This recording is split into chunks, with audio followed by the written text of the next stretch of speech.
Okay, basa na po tayo. Odiwaw at nahuli na, nireport ng presidente yung reporter. Nahuli si Saldico. Ang tanong, pauwiin ba ng BBM admin? Wala pong silbi yung kung hindi nila pauwiin yan. Hello po, Sir Buds. Ayan. Thank you very much uli kay Shin Hari na nagpakape. Good morning, Boss Buds. Sunday Scolano. BP, first attempt, pass 80. Lenny, second attempt, 40. Times 16, one more. 8 million utang pass. Pass, gadon. 24 attempts pass.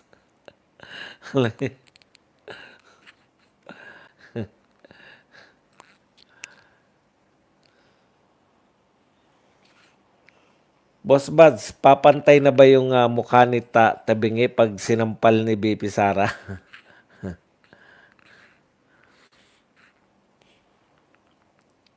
Hindi naman papatulan ni BP Sara yan. Panay kabugukan lang ang alam eh. Alam mo, pinakabugukang congressman. Huwag na sana maging Saldico International Airport. Mura din ba sa Danang? Opo, mura po mga bilihin dito. Ito po ang isa sa pinakamurang mga lugar na napuntahan ko. Boss, ito ang pinakamura talaga sa ibang bansa. Boss, ano next move ng house ngayon? Wala na si Madriaga. Di na raw kailangan. Ipapasa na ba nila sa Senate? Hearing pa rin.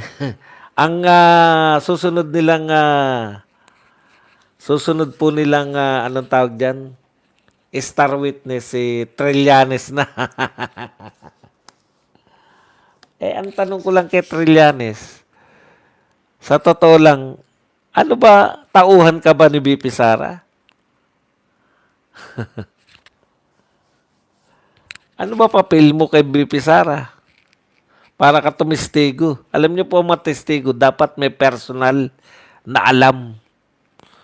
Putya, kung nabasa mo lang yan, o nasabi lang sa'yo, ibig sabihin, Boss Buds, hindi totoo na may Portuguese passport si Saldico. Yung member kasi ng Portugal at Czech Republic. Hindi ko po alam.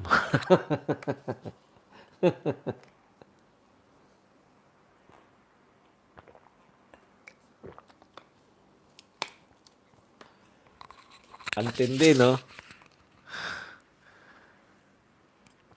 Hindi matindi masyado yung no, yung pag nagbalita si BBM, duda agad.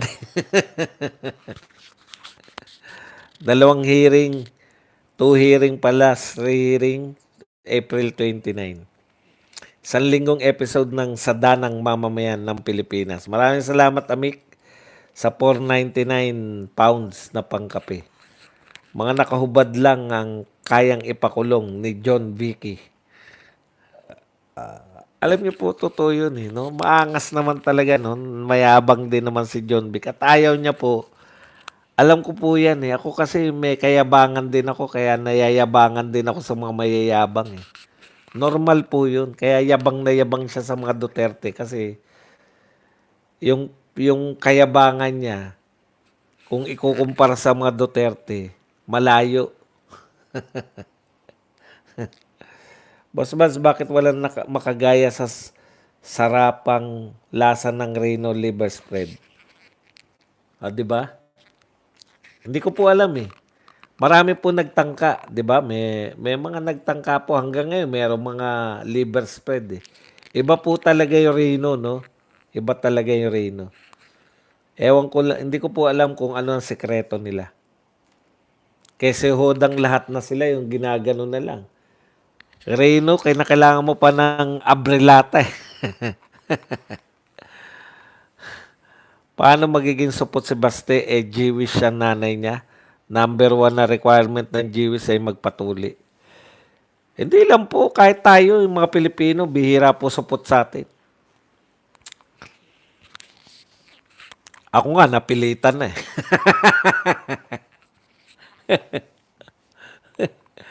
Boss, si Bibi, pasado sa bar. Si Madriaga, behind bar.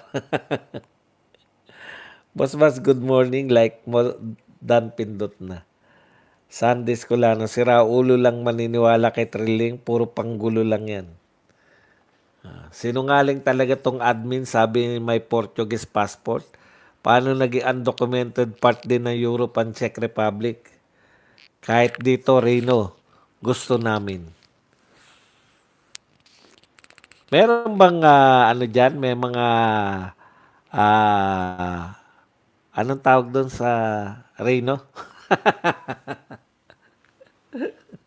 Liver spread. May liver spread din ba dyan? Ano lasa? Amik.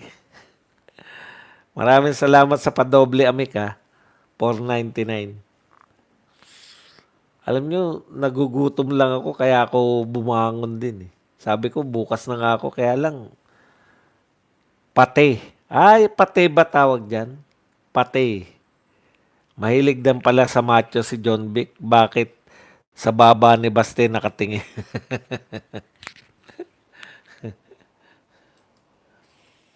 Kasi sigurado tayo kay Baste, di ba? Sa mga Duterte na totoong matatapang, proven na yan eh. Biro nyo, presidente ng Pilipinas ang kalaban nila ngayon.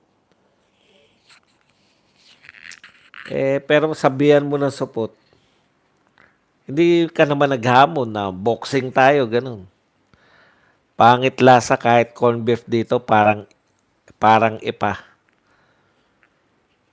Oo nga, masarap din talaga yung corned beef natin lalo na yung yung pure foods na yung chunky. Yun ang gusto ko eh.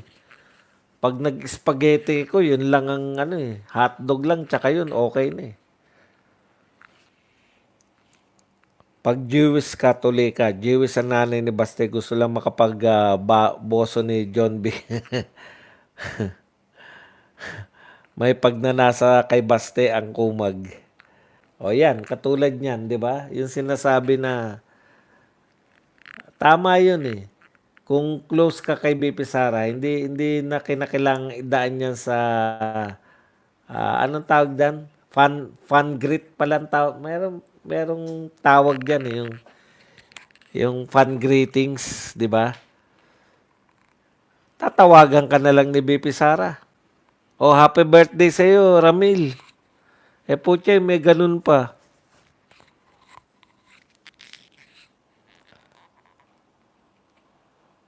Bads, alam nyo ba, nasa China yung General Secretary ng Vietnam? Full military honors. Talaga? Hindi ko alam. Wala. Wala na ako ang balita ko talaga rito yung balita sa Pilipinas din. Boss, pabati naman birthday ko yan. Ang bilis ng research ni Eloy Borges, boss. Minsan naisip ko, manghuhula ba tong linglonggang ito? At saka ang galing niya sa Gigil Plus Maykuela. Sabi nga sa inyo, di ba, mas matalinong version siya ni, anong pangalan na, Maharlika. Pasensya na po yung mga yung mga fans ni Maharlika. Hindi ko po kinakantsawan si Maharlika. Nagsasabi lang po ako ng totoo. Ano yata yan eh. Honor student yata yan eh. Ang problema rito kay Eloy Borges, pati mga hindi sikat na vlogger, sisikat lang yan, Borges eh. Ang tataluhin mo lang yung mga sikat para tama ka doon, boss. Kaya tinawag na supot ni John Vic ay gustong talagang subukan nito ang pagkalalaki nito. Alam mo na. Corned beef kasi dito sa UK, ginawa nilang palaman sa sandwich. Talaga. Ang pangit nga. Argentina at Enrile Mundo na benta dito, boss, buds. Masarap din yun yung Delimundo. Ano ba nga Delimundo? Natikman ko yun Kasi sa BGC, sa SM sa BGC, ang mahal nun yung yung ang palaman sa tinapay yung Delimundo. Boss Buds, nag-running jumping jack lifting na si BBM, hair follicle test. Drug test na lang, kulang healthy na siya. May pinakita po yung video, mana talaga sa tatay. Nung 1986, bago po si Marcos Sr. mapalayas. Ganyan din po. Kasi ang tagal ng balita din na may sakit yun eh. Ganyan din si ano eh. Sa kanya naman, yung sumusuntok-suntok naman. Talagang ganun eh. Style eh. Hindi po magpapakita. Lalo po kayong paghinalaan. Alam niyo yun, di ba? Di, wala lang. Kung talagang wala kayo sakit, di, kaso yung nagpapakitang gilas kayo po, yung tapang ni John Vic parang langaw hiram lang dahil nakatuntong sa kalabaw. Ayaw namin bumalik sa 150 pounds. Wala naman kaming nahita. Boss Buds, nag-running jump yan. Nauso sa bansa natin ang bendalo. Kaya lang pahiyang-pahiya po talaga si Ramil eh. Ang daming palpak. Sabi, tama si Panelo, yung batang Panelo.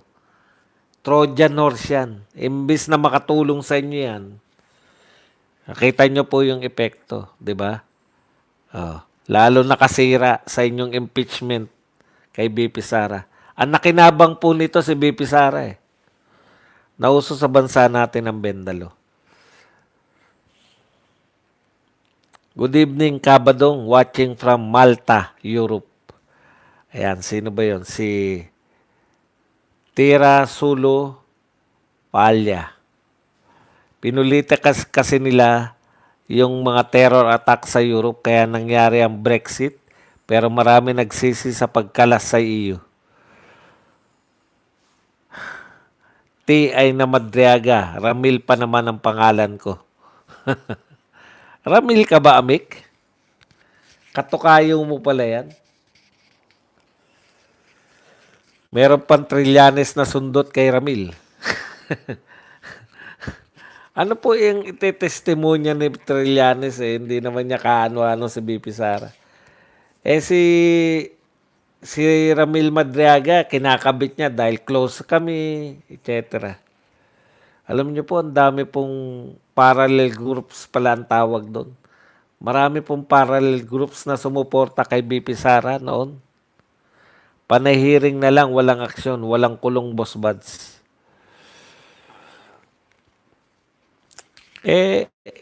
Anong panahiring? Wala nang hearing. Sa flood control, wala nang hearing. Ang hearing lang nila, panay dyan lang sa impeachment. Pero sa totoong dapat nilang i-hearing, wala. Nayak si Madraga dahil nakalimutan yung script na mental block dinaan sa iyak. Hindi, naalala niya bigla, merong script yun eh, nasa ganito, iiyak ka, tapos tatanong kita. Ang drama ni Luis to. Let it be known that Madraga is crying. Why are you crying? Kaya kayo hindi epektibo eh. Luis Tro at saka Laila de Lima, hindi kayo marunong magtagalog. Yan yung problema ninyo. Hindi kayo marunong mag-Filipino. Boss Buds, kwento mo na lang love story ni Dilima at ni Madriaga. Wala pa ako nabubong script, huwag kayo mag-alala. Buddy, Ramil Garciano, 59 years old, married, and a true-blooded Filipino. Good evening, Sir Buds, watching from Warrington, UK. Black screen listening. Yan. Boss Buds, si Luis Tro, Temo version ni Dilima.